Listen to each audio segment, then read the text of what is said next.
This flowchart demonstrates the traditional, linear model of human progress relied upon by archaeology for decades. First, hunter-gatherers invent agriculture. The economic surplus from that domestication allows them to settle into permanent villages. Finally, those settled societies organize the labor to build monumental architecture. The progression seemed indisputable. If we map this onto a timeline, the pre-pottery Neolithic A period, beginning around 9600 BCE, represented the absolute earliest stages of that first step, domestication. But the physical evidence breaks the sequence. We now know that foraging bands constructed massive megalithic complexes thousands of years before they ever planted a single crop.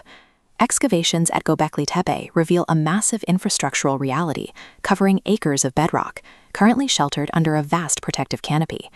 The existence of these structures invalidates the presumed cause and effect of early civilization. The surplus of farming did not trigger the building of monuments. Instead, the timeline dictates that complex ritual and the ideological need to build occurred entirely independent of an agricultural economy. To understand how this was physically and socially possible, we must look past the top-line dates and dig into the site's stratigraphy, its specific stone iconography, and the bio-archaeological record. Two main theories attempt to explain the site.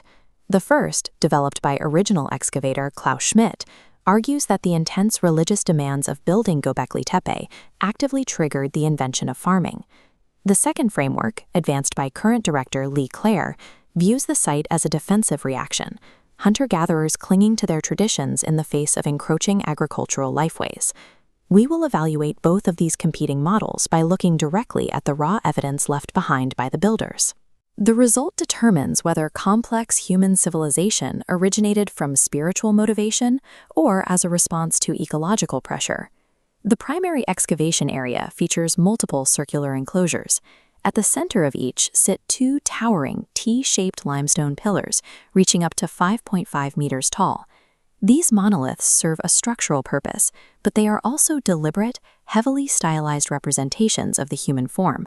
Carved in low relief along the shafts, long arms bend at the elbow, ending in fingers resting above a detailed belt. These central humans tower over peripheral pillars, heavily decorated with aggressive carvings of foxes, vultures, and snakes positioned beneath the human arms.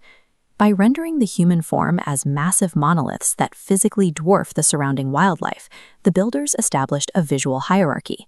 This spatial arrangement suggests these foragers viewed human identity as distinct from and superior to the natural world. Carving and raising these 10-ton blocks from the bedrock required hundreds of highly coordinated workers, a logistical feat standard foraging bands were assumed incapable of. The pillars demonstrate that early humans maintained strict social coordination and complex cosmologies long before they generated a surplus of food. Klaus Schmidt initially interpreted Göbekli Tepe as an empty, regional sanctuary used exclusively by scattered nomadic bands who never lived there permanently. To solve the labor problem, Schmidt proposed a work feast hypothesis. Architects organized massive communal feasts to attract the nomadic workforce. The archaeozoological evidence supports this. Excavators found unnatural concentrations of wild gazelle bones, reflecting massive spikes in wild game consumption. Alongside the animal bones are thousands of prehistoric flintstone tools, heavily utilized for processing wild grains. Gathering enough wild einkorn wheat and game to feed these religious laborers created intense local resource exhaustion. To keep up with demand, they had to begin actively managing and eventually domesticating the crops. Under this model, religion was the primary economic engine. Mankind developed agriculture simply to feed the builders of their temples. That theory stood until recently, when deeper stratigraphic reevaluations following Schmidt's death forced a revision of the entire framework. The new evidence refutes the idea of an empty temple. Archaeologists have mapped clear domestic zones directly adjacent to the enclosures, alongside bedrock cisterns capable of holding 150 cubic meters of rainwater. This evidence of permanent settlement forms the basis of Lee Clare's hunter-gatherer crisis framework, which views Göbekli Tepe through a lens of extreme social stress. As climate shifted and early agriculture took hold in surrounding valleys, established foraging communities faced a severe threat to their survival and identity. The architecture functions as a deliberate reactionary mechanism intended to anchor and preserve vanishing hunter-gatherer traditions against these external pressures. Under this framework, Göbekli Tepe marks the defiant, monumental last stand of the Ice Age hunter-gatherers.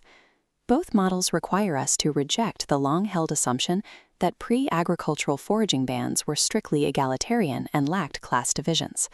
The physical proof of early hierarchy lies in the site's bio-archaeological record. Excavators recovered approximately 700 highly fragmented human bones mixed directly into the rubble fill of the enclosures. Among these remains are 3 crania showing specific post-mortem modifications. Deep grooves were carved into the bone, and one skull features a drilled hole.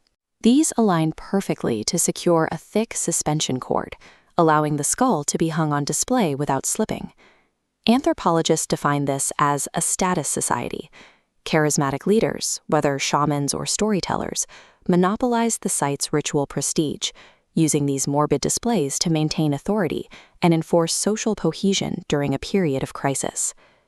By manipulating ritual terror and ideological prestige, these early humans successfully materialized strict social and cosmic hierarchies thousands of years before anyone could accumulate material wealth.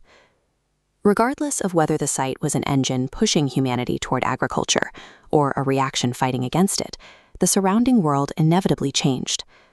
The site itself suffered from severe ecological events.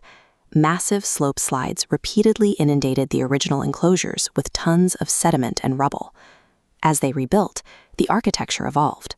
The open, circular structures of the early periods were replaced by significantly smaller, tightly packed rectangular buildings in the later phases.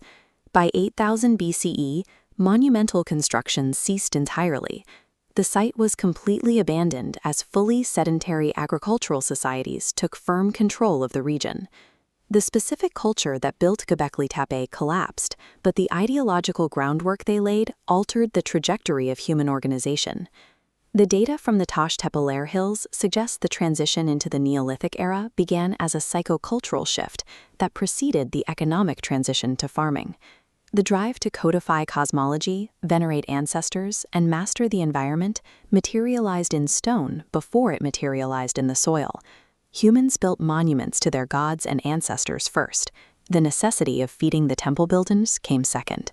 Göbekli Tepe proves that the human mind was domesticated by its own beliefs and social hierarchies millennia before we ever learned to domesticate the earth.